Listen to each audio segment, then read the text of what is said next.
Bonjour et bienvenue dans votre magazine Bulle d'air, un magazine garanti sans huile de palme ni OGM. L'effet de serre, vous connaissez certainement, un processus indispensable à notre vie sur Terre, mais un processus qui s'emballe depuis un demi-siècle, et ce n'est pas que de la faute des vaches qui dégazent du méthane.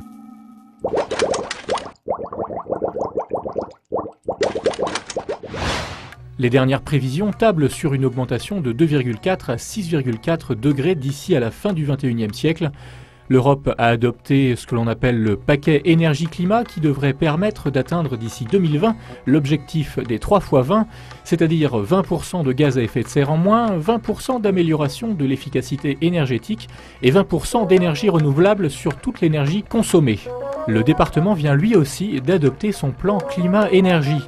Après avoir réalisé son bilan carbone en 2008 pour quantifier les émissions de gaz à effet de serre, avec une estimation globale de 11 millions de tonnes équivalent carbone, qui est l'unité pour quantifier les gaz à effet de serre, le Conseil général va développer des outils pour aider les Essonniens à réduire leurs émissions.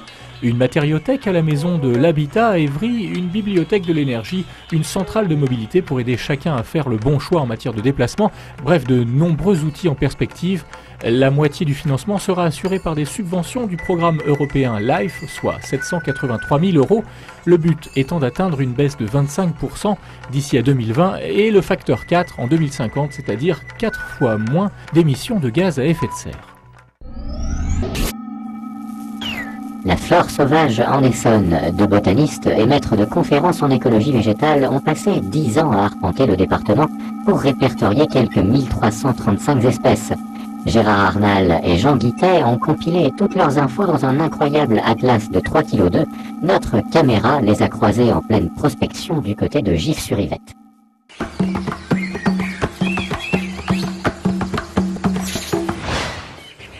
Nous voici donc en compagnie de nos deux experts en botanique pour une petite balade le long des fossés verdoyants du bassin de Coupières à Gif-sur-Yvette. L'occasion de faire le point sur la biodiversité de notre département. Tant au sud qu'au nord, il y a une diversité de milieux, du sec, de l'humide, du sableux, de l'argileux, du calcaire, du pas calcaire. On ne s'attendait pas à ce qu'il y ait autant d'espèces. C'est un peu une révélation. Et même des communes urbaines comme Gif, 20 000 habitants, possèdent plus de 400 espèces de plantes, donc ce qui est tout à fait inattendu. Et ça, probablement, c'est Rumex acetosa, ouais, c'est ce que je pense, je lui demande. Il est d'accord Oui, ou pas? tout à fait. Oui, je suis tout à fait d'accord, parce voilà. Que je te vois venir, tu imaginais que ça pouvait être Thyrsiflorus, voilà. Thyrsiflorus plutôt. Ah oui, tout de suite, ça apparaît beaucoup plus simple, effectivement. Une grande diversité, donc, pour un département qui ne fait guère plus que le tiers d'un département moyen en superficie, mais une diversité fragile que la présence de l'homme bouscule, et ça, on s'en doutait un petit peu. Dans leur énorme atlas de la flore en Essonne, Gérard Arnal et Jean Guittet ont recensé 1335 espèces différentes. Et malgré cette richesse, la biodiversité ne cesse de reculer. Depuis 1980, 120 de ces espèces n'ont plus été observées dans le département. Ça fait près de 10% quand même. Et moins de fleurs sauvages, c'est moins de place pour les animaux. Et j'ai pas envie de disparaître, moi. L'infiltration depuis les zones agricoles des excès d'engrais. Et puis il y a aussi tous les résidus eaux usées, etc., qui ne sont pas, disons, parfaitement canalisés dans les réseaux d'assainissement, qui font qu'il y a une imprégnation généralisée de nitrates, de phosphates. Et ça favorise un certain nombre un faible nombre d'espèces très dynamiques. L'enrichissement au sens nutritionnel du terme s'accompagne d'un appauvrissement au sens diversité la plupart du temps. Ça peut paraître paradoxal, mais c'est comme ça.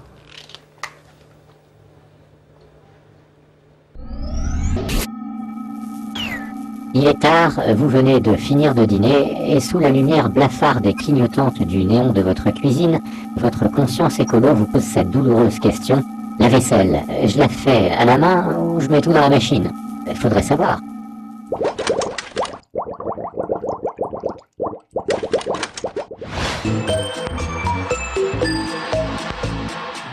La vaisselle écolo, c'est à la main pour faire des économies d'énergie, mais la vaisselle écolo, c'est à la machine pour faire des économies d'eau.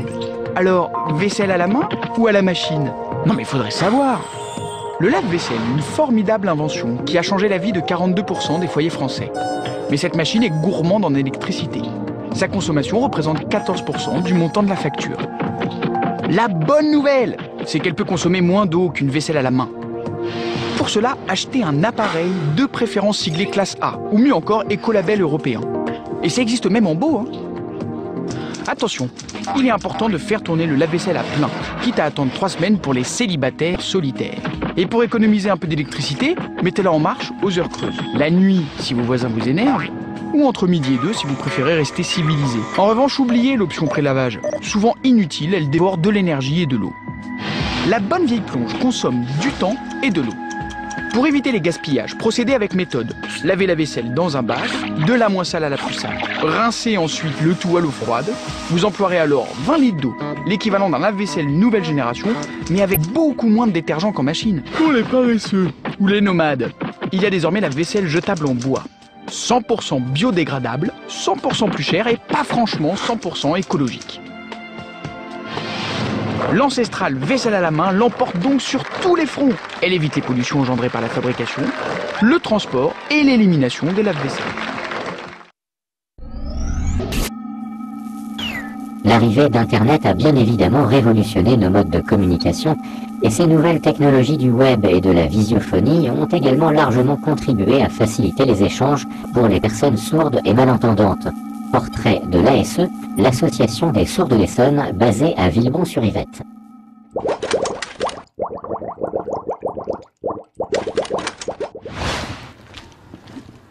Jerzy Gavlas est membre de l'association des sourds de l'Essonne. Une association créée en 89 avec pour objectif notamment de réunir les sourds et malentendants du département, leur permettant ainsi de rompre avec l'isolement. L'association a donc mis en place certains services destinés à favoriser leur insertion. Les administrations françaises n'étant pas toujours des modèles en matière de communication, accéder aux renseignements relève bien souvent du parcours du combattant. Alors, pour l'aider dans certaines de ses démarches, Jerzy prend rendez-vous avec Stéphanie, interprète en langue des signes. Je vérifie s'il n'a pas fait d'erreur concernant sa demande de dossier de retraite. Mais ça lui arrive aussi, à lui comme à d'autres personnes, de venir me demander de rédiger pour eux des documents administratifs ou de leur traduire des documents administratifs qu'ils n'ont pas compris. En France, près de 120 000 personnes utilisent la langue des signes, un mode de communication facilité ces dernières années par l'explosion d'Internet et de la visiophonie. Des outils que Pascal utilise fréquemment, notamment pour entrer en contact avec l'association. Bonjour. Bonjour, j'ai besoin que tu téléphones, s'il te plaît, à la PMI pour mon bébé. Stéphanie se charge alors d'établir le lien avec la PMI. Bonjour, je suis l'interprète d'une personne sourde, on communique par MSN. Elle aurait besoin d'un rendez-vous avec le pédiatre pour son fils, s'il vous plaît. Quelques jours plus tard, nous retrouvons Pascal et son petit garçon Paul-Louis pour la consultation avec un médecin de la PMI des Ulysses. Et puis le soir, là j'ai acheté de la soupe de carottes. Je sais pas, pour voir, pour le goût. Avec, parce que le lait en poudre c'est toujours la même chose, donc je sais pas au niveau du goût si c'est vraiment... Lui ça ne gêne pas, c'est vrai que nous ça nous semble lassant. Hein.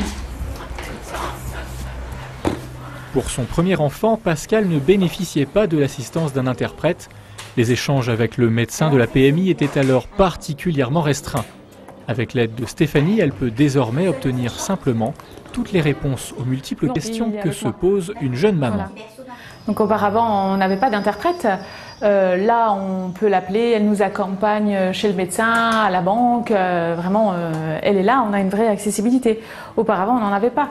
Il y avait des interprètes professionnels, mais sur Paris, il fallait réserver 1 mois, 2 mois à l'avance. Là, donc, on a un service vraiment dans le 91. Les réservations sont courtes, 1 à 2 semaines. C'est une vraie accessibilité. Ouais. Cette émission est à présent terminée. Éteignez votre télé sans la laisser en veille, évidemment. Débranchez au-dessus le frigo, mangez froid et dormez avec des chaussettes de foot. Vous ferez des économies.